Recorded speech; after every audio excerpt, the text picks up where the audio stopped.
We're here at the beginning of the exhibit, and the very first panel is entitled Earlier Than We Thought, which speaks to the question of when exactly did Jews arrive on the Iberian Peninsula, the biblical Sefarad.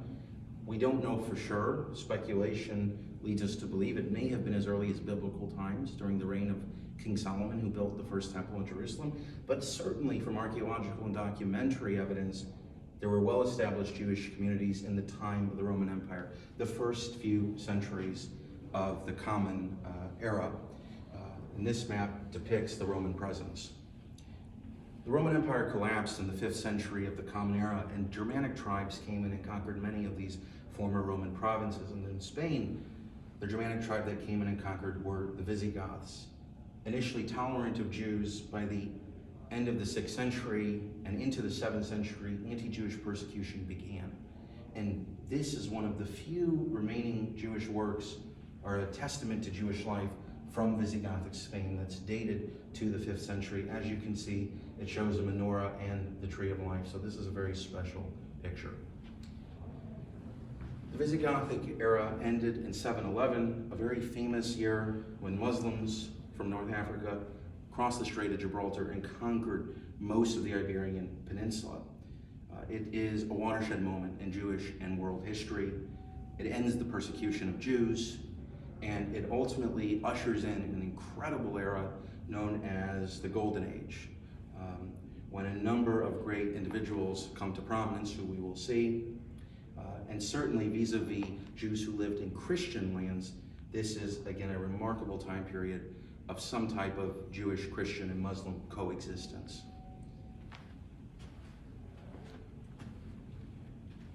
Under the Muslims, the Umayyad Caliphate, Jewish life blossomed, again giving rise to ministers, advisors, physicians, poets, philosophers, Talmudic commentators, scientists, etc.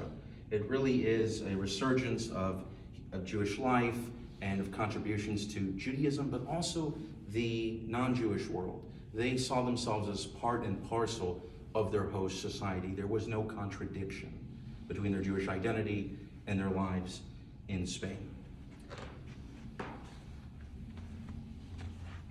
And as proof of that, we can see on either side of me two formidable and famous individuals in Jewish life. This is an image of Samuel or Shmuel Hanagid, who was a prominent Jewish leader in the city of Granada in the south of Spain. He was a Talmudic commentator, a poet and philosopher, and most famously and intriguingly, he actually was the commander of a Muslim army for around 15 years or so. And in this panel, we can see Hasdai ibn Shaprut, who was a physician and a statesman who effectively served as a vizier or foreign minister to the Umayyad Caliph. He corresponded with the Khazar Empire that had adopted Judaism en masse in the 8th or 9th century of the Common Era, and he also famously corresponded with the Talmudic academies, or the Geonim, in Babylonia. More famously, perhaps, the number of spiritual leaders emerge in this time period whose works are still read today.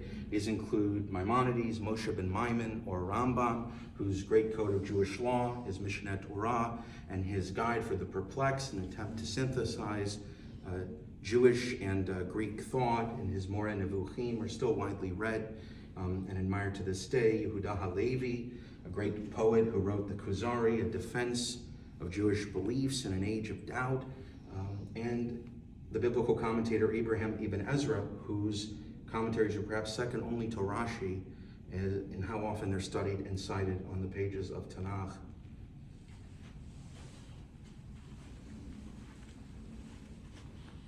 So under Muslim rule, it gave birth to this incredible period. Again, Jews were not equal to Muslims. They're certainly not full political or civic equality. It's not a paradise, but it was a remarkable time and place. Christians, of course, never accepted the Muslim conquest.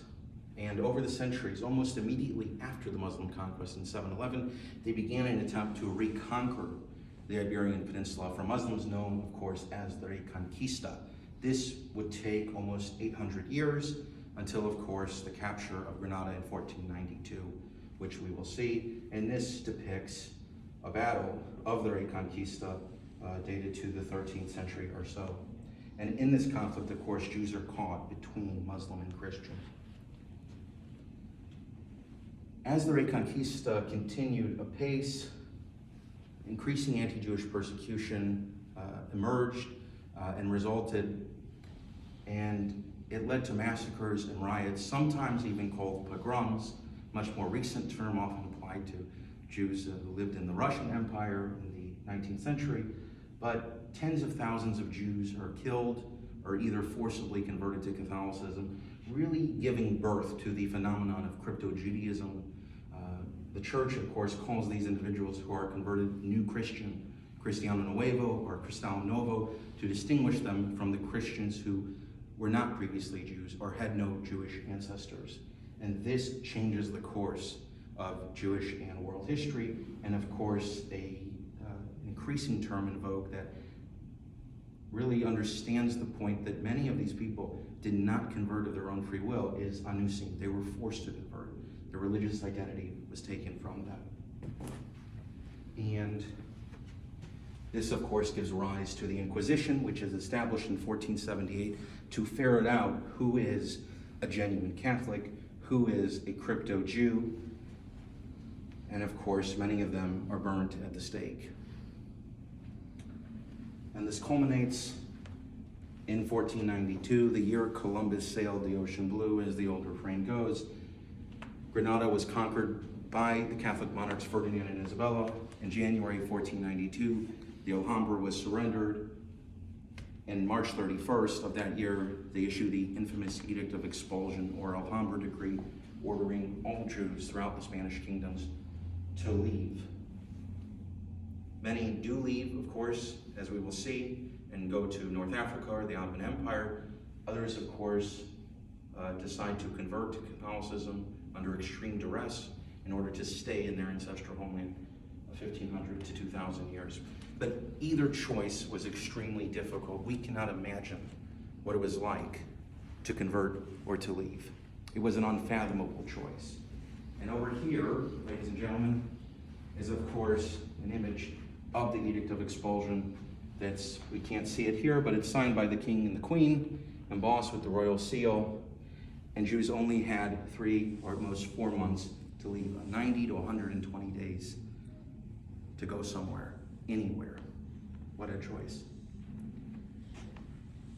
These panels depict this extraordinary difficulty that they were confronted with. And this gives rise really to 2 diasporas.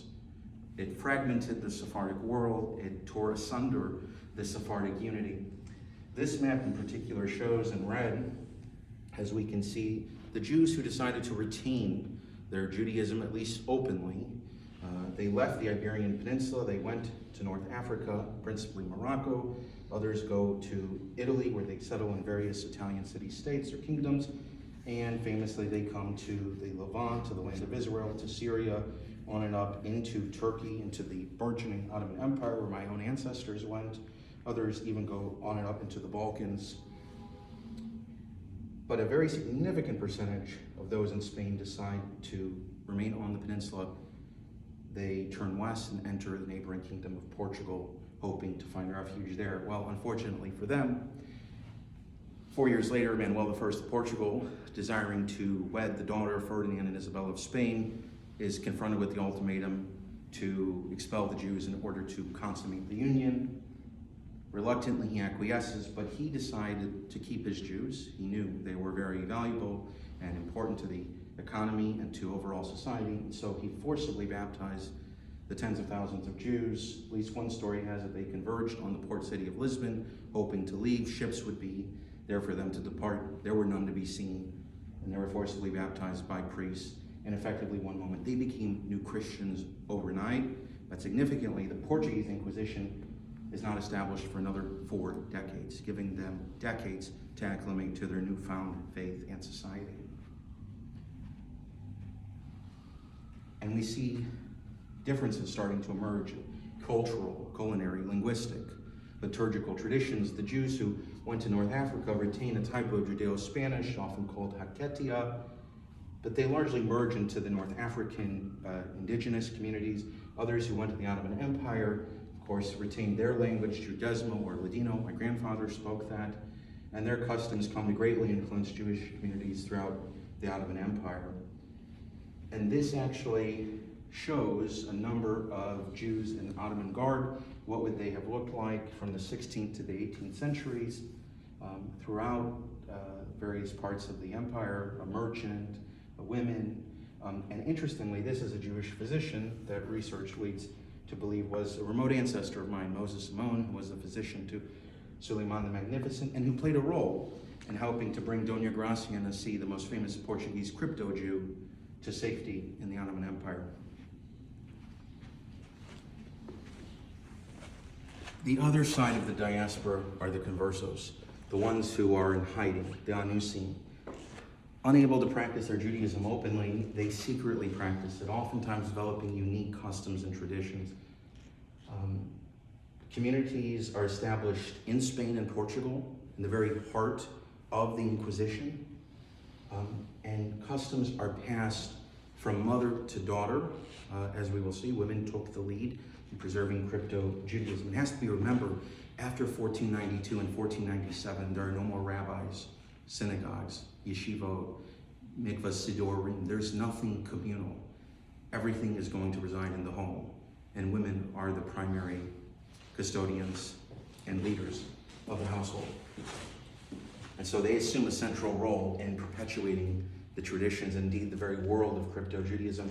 They put themselves at great risk. The Inquisition was extremely cognizant of that, and indeed most of the accused are women.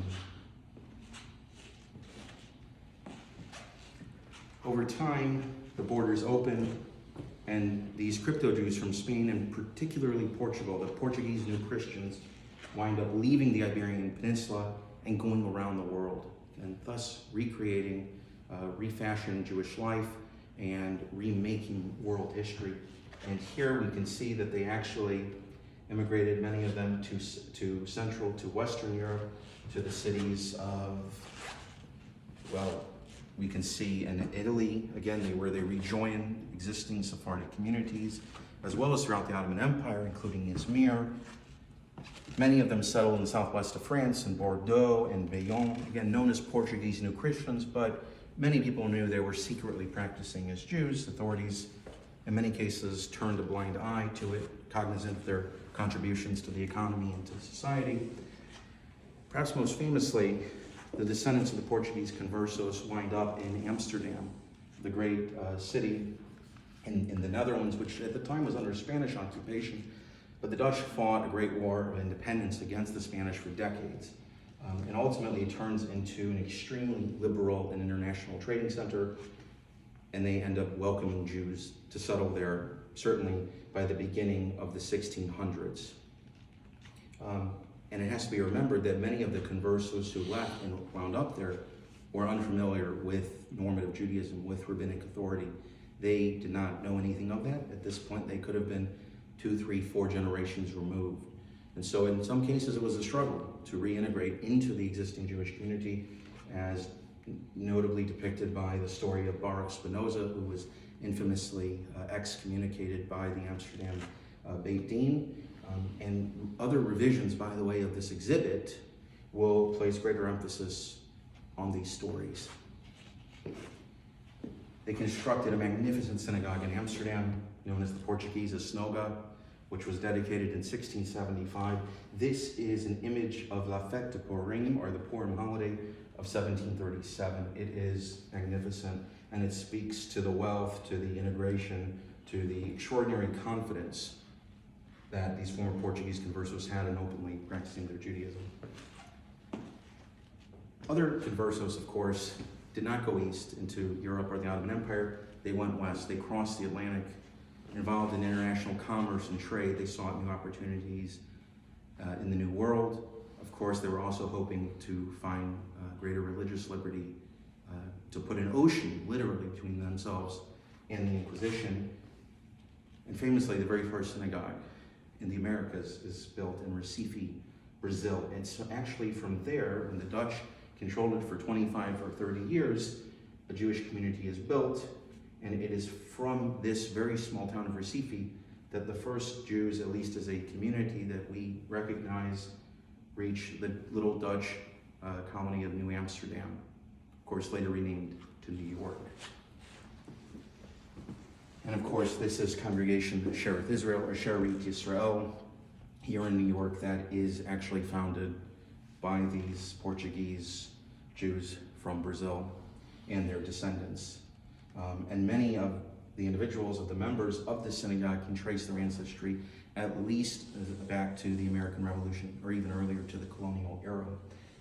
Conversos were not just Portuguese, however. Some of them were Spanish, and they went to the Spanish colonial empire as well, including in New Spain, which is Mexico. Many of them actually secretly trekked across the border into what is now the United States, Arizona, New Mexico, Texas, and were crypto Jews or hidden Jews there. And in many cases, as this picture of this individual shows, they're just reemerging now in our very own time. It's an extraordinary story that lives on today. Here, Belmonte, Portugal, which some of you may very well have heard of or even visited, is a quite famous story because this was a community that survived in Portugal itself. They lived for over 400 years as new Christians, but secretly practiced Jewish rituals and married amongst themselves. This is, again, the town of Belmonte in the north of Portugal. As we can see, they baked matzah and challah, fasted on various occasions, and even lit Shabbat candles. The community is only unearthed in 1917 in the midst of World War I, a little more than 100 years ago, by a Polish Jewish engineer, Samuel Schwartz, who arrived. They didn't believe he was Jewish. Many of them thought they were the last remaining Jews on the planet. It's only when he declared the foundational creed of Judaism, Shema Yisrael Adonai Eloheinu Adonai Echad, that they recognized he was one of them. The old women who were the guardians said, he knows the name of God. He's one of us. At this point, the story breaks to the world. An incredible moment in Jewish and world history. One of the most famous Portuguese conversas, whom I mentioned, was Dona Gracia Nassi, the wealthiest woman in Europe, and at least as one book has called her the woman who defied kings. She was an extraordinary figure. She was born in Portugal as a new Christian, married into a very famous banking house, the House of Nassi, and from there managed international trading routes and economic opportunities. She had to flee various times. She wound up in the Ottoman Empire, again, a remote ancestor of mine. It seems had some role in persuading Suleiman to intervene and allow her to come. And in addition to funding schools and synagogues and to playing a role in keeping Jewish life in the Ottoman Empire, she actually received a lease from the Ottoman government to the city of Tiberias or Tiberia, hoping to resurrect Jewish life and spur greater Jewish immigration to the Holy Land. In effect, she was a type of forerunner of an early Zionist. In Portugal, the story of Artur Carlos de Barros Basto is quite famous, and especially in the north of Portugal, in the city of Porto. He was a Portuguese army captain who found out he was a descendant of converted Jews. He ended up converting back, made it his life's mission to reach out to surrounding villages to allow these conversos to revert to normative Judaism. He faced great obstacles, and unfortunately he was tarred and stigmatized by the Portuguese government. He was stripped of his rank, very similar to what happened to Alfred Dreyfus in the late 19th century in France. In fact, he's often referred to as the Portuguese Dreyfus. During World War II, he also helped hundreds of Jewish refugees to flee the Nazis. Quite an extraordinary individual. And he is responsible for constructing the Kaduri Nikor Chaim synagogue in Porto. It is the largest synagogue on the Iberian Peninsula, and it was built in 1938, the very year of Kristallnacht.